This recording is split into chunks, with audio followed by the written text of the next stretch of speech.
Israel ইরানের বিরুদ্ধে আসলে কতটা সফল? তাহলে কি আমেরিকা ইসরায়েলকে ধোঁকা দিয়েছে? ইসরায়েল কিভাবে ইরানের সর্বোচ্চ লিডারদের হত্যা করল?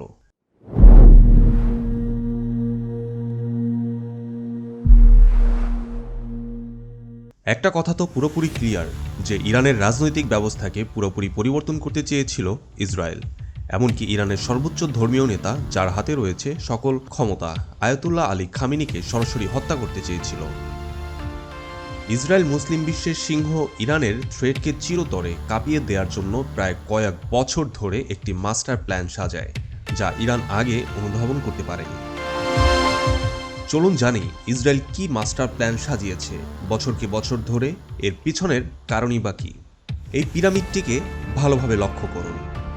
এটি ইরানের পাওয়ার স্ট্রাকচার, যার মধ্যে সবচেয়ে গুরুত্বপূর্ণ পার্ট হচ্ছে ইরানের পলিটিক্যাল স্ট্রাকচার।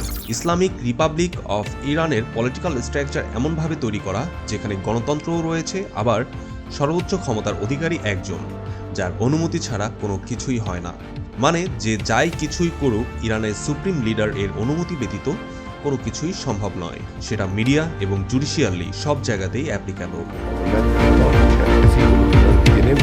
1979 থেকে এখন পর্যন্ত দুইজন লিডারই এই ক্ষমতায় হোল্ড করেছিলেন। এই পজিশনকে আয়াতুল্লাহ বলা হয়। Ayatollah it's not a name, it's a position.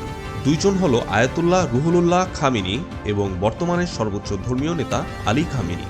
এরপর আমরা দেখতে পাই সবচেয়ে গুরুত্বপূর্ণ একটি অংশ, আইআরজিসি বা ইসলামিক রেভলিউশনারি গার্ড কর্পস। এটাকে আমরা এভাবে ভাবতে পারি ইরানের সর্বোচ্চ ধর্মীয় নেতার পার্সোনাল আর্মি। ইরানের রেগুলার আর্মির থেকে এরা পুরোপুরি আলাদা। এদের প্রধান কাজ হচ্ছে ইরানের সর্বোচ্চ ধর্মীয় নেতার কমান্ড অনুযায়ী কাজ করা, সেটা হোক ন্যাশনালি এবং ইন্টারন্যাশনালি। এরপর অন্যতম পাওয়ার স্ট্রাকচারে রয়েছে ইরানি প্রক্সি গ্রুপগুলো, যেমন লেবাননে রয়েছে হিজবুল্লাহ, প্যালেস্টিনে রয়েছে হামাস, আর ইয়েমেনে হাউথি। এদেরকে ইরানের অ্যাক্সিস অফ রেজিস্ট্যান্সও বলা হয়ে থাকে। এদের ট্রেনিং, অস্ত্র, অর্থায়ন সরাসরি নিয়ন্ত্রণ করে আইআরজিসি। এদের প্রধান কাজ হচ্ছে ইরানের বিরুদ্ধে যারা যাবে তাদের বিরুদ্ধে সরাসরি ওয়ার ডিক্লার করে দেওয়া। এই হলো ইরানের পাওয়ার স্ট্রাকচারের পুরো পিরামিড।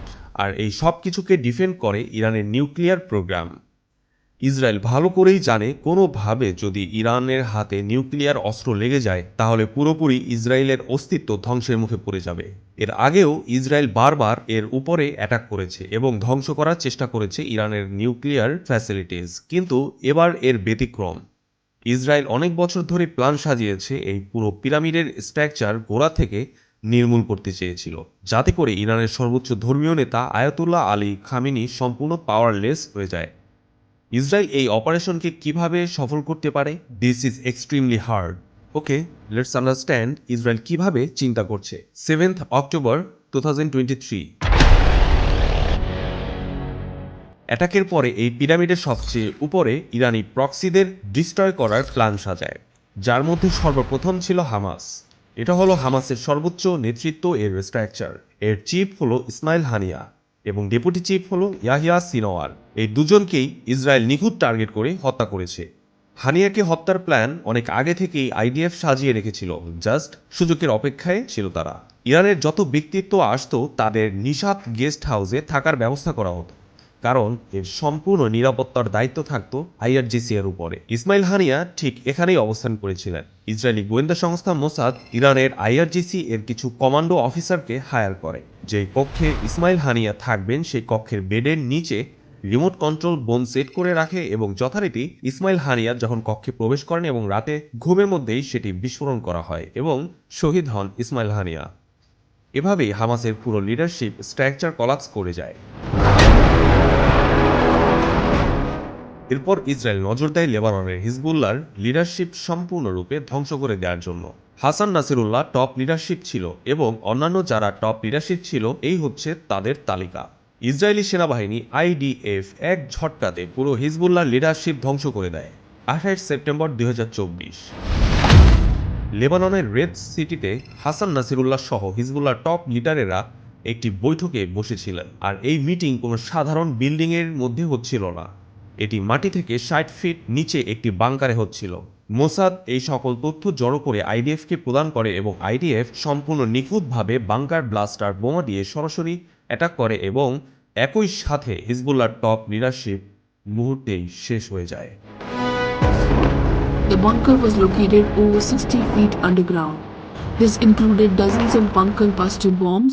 এরপর বাকি থাকে হাউথি, যারা কন্টিনিউয়াসলি ইসরায়েলের উপরে মিসাইল হামলা চালাচ্ছিল।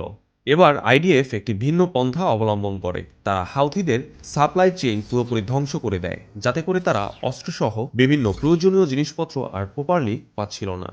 ফলে তারা ইসরায়েলের উপরে এতটা অ্যাগ্রেসিভভাবে আর মিসাইল বর্ষণ করতে সক্ষম ছিল না। 2025 সালের এক হামলায় হাউথি এর চিফ এক এয়ার স্ট্রাইকে মারা যায় এবং তাদের সক্ষমতা অনেকাংশে কমে যায়।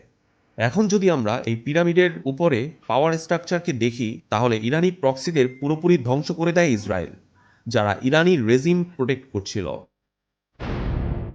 এরপর এই পাওয়ার স্ট্রাকচারের দ্বিতীয় ধাপে রয়েছে আইআরজিসি এর টপ লিডারশিপ শেষ করে দিতে 14 June 2025 Israel operation rising lion launch করে। এটি এমন একটি অপারেশন ছিল যেটা আমাদের কাছে মনে হয় মাত্র কয়েক ঘন্টার জন্য ছিল, কিন্তু এর প্রস্তুতি কয়েক বছর ধরে চলছিল। এমনকি ইরানের ভেতরে বসেই অ্যাটাক ড্রোন তৈরি করা হচ্ছিল এবং রেডি হচ্ছিল হামলার জন্য। এরপরেই আসে 14 জুন, যখনই গ্রিন সিগন্যাল পায় তারা অ্যাটাক শুরু করে এবং এই অ্যাটাকে ইরানের সকল এয়ার ডিফেন্স সিস্টেম নিষ্ক্রিয় করে দেওয়া হয় এবং ধ্বংস করে দেওয়া হয়।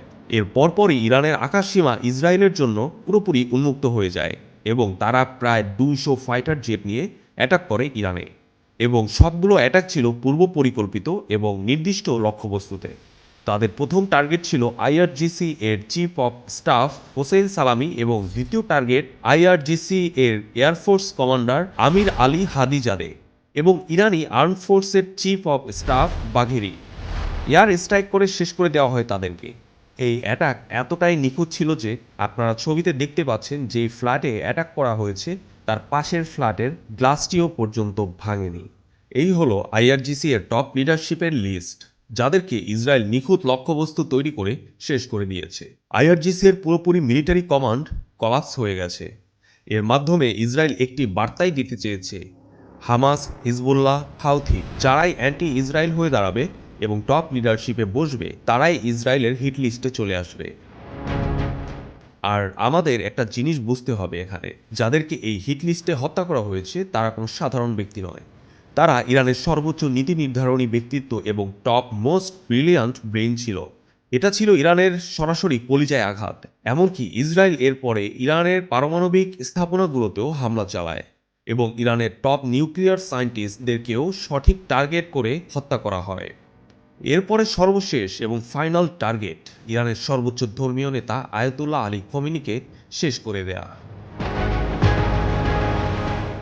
ইসরায়েলের প্রধানমন্ত্রী সরাসরি সেটি মিডিয়ার সামনে উল্লেখ করেছিলেন, আর সেটি হলে ইরান পাল্টাপাল্টি সর্বশক্তি দিয়ে অ্যাটাক করত ইসরায়েলে। আর তখনই পুরো মধ্যপ্রাচ্য যুদ্ধে ভয়াবহভাবে জড়িয়ে পড়ত এবং সূত্রপাত ঘটে যেত তৃতীয় বিশ্বযুদ্ধের। মারা যেত কোটি কোটি সাধারণ মানুষ, ধ্বংস হয়ে যেত শহরের পর শহর, শুরু হয়ে যেত পারমাণবিক যুদ্ধ। পৃথিবীর বড় বড় শক্তিগুলো এখানে ইনভলভ হয়ে যেত। অলরেডি ইসরায়েলের হাতে অনেক মাসুম শিশুর রক্ত লেগে রয়েছে। অপারেশন রাইজিং লায়ন চালানোর পরে ইরানের পাল্টা আঘাতও যে এতটা ভয়াবহ হবে তা ইসরায়েল কোনোদিনও কল্পনাও করেনি। ইসরায়েলের রাজধানী অনেকটা গাজার মতো হয়ে যায়। মুসলিম বিশ্বের অন্যতম শক্তিশালী এবং সাহসী জাতি হচ্ছে ইরান। ইতিহাস ঘাটলে দেখা যায় এরা কখনো কারো কাছে মাথা নত করেনি। এবার হয়তো ইরান পারমাণবিক অস্ত্র তৈরি করেই ফেলবে, কারণ না হলে ইরানের অবস্থা হতে পারে ইরাক, সিরিয়া ও লেবাননের মতো।